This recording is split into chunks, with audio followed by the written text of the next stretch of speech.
warahmatullahi wabarakatuh. Selamat pagi Pak Untung. Perkenalkan nama saya Anggi Resinta Ritonga dengan NPM 170.304.22.0017.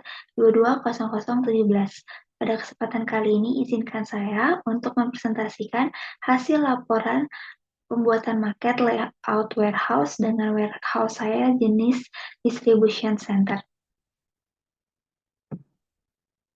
Sebelum kita membicarakan tentang warehouse distribution center, saya izin memperlihatkan market warehouse saya yang telah saya buat.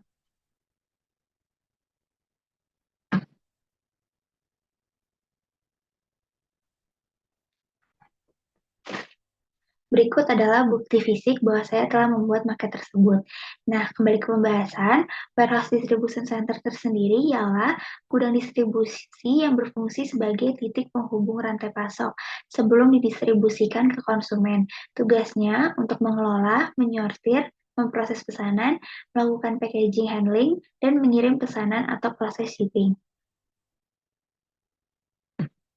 Kapasitas dalam warehouse distribution center ini yaitu mencapai 2.000 palet secara keseluruhan. Dengan jenis tipe warehouse-nya ini kapasitasnya secara sedang. Berapa kapasitas throughput in and out dalam satuan karton atau palet pada warehouse ini? Pada layout warehouse ini, distribution center menyediakan ukuran semi kecil, yaitu hanya menerima kapasitas 500 sampai 1.000 karton.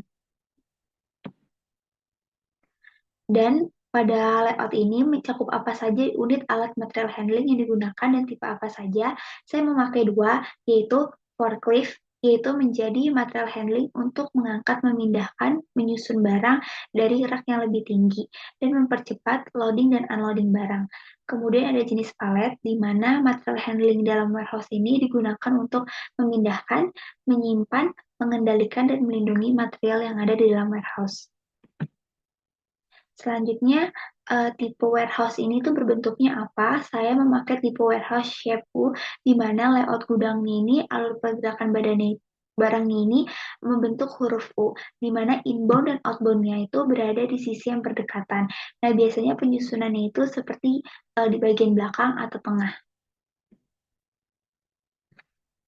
Gambaran flow warehouse shape U saya ini, yang pertama ada proses inbound. Nah, proses inbound ini terdapat receiving atau barang yang diterima, terus habis itu ada pemilihan quality check kondisi barang, scanning barcode, dan ada put away. Put away ini bertugas untuk mengatur tipe produk ini akan dimasukkan ke jenis rak yang mana. Yang kedua ada proses penyimpanan sesuai dengan jenis produk, yaitu dengan bantuan material handling yang sudah disediakan yang tadi, seperti dengan bantuan forklift. Dan yang ketiga ada outbound, yaitu di mana barang keluar. Nah, barang keluar ini terdapat proses order processing, ada proses picking, ada proses sorting barang, ada proses packaging, dan juga ada proses loading barang. Nah, pada layout ini sudah disediakan proses pintu inbound dan outbound, dan juga ada jalan untuk parkir transportasi sehingga barang bisa langsung dikirimkan dan lebih efektif. Dalam warehouse saya sendiri, bukan cuma hanya ada material handling dan juga yang lain-lainnya, tetapi ada yang namanya fungsi ruang yang lain di dalam warehouse. Yang pertama ada ruang area staging. Ruang area staging ini tempatnya untuk menyimpan sementara dengan tujuan menampung barang dan data-data.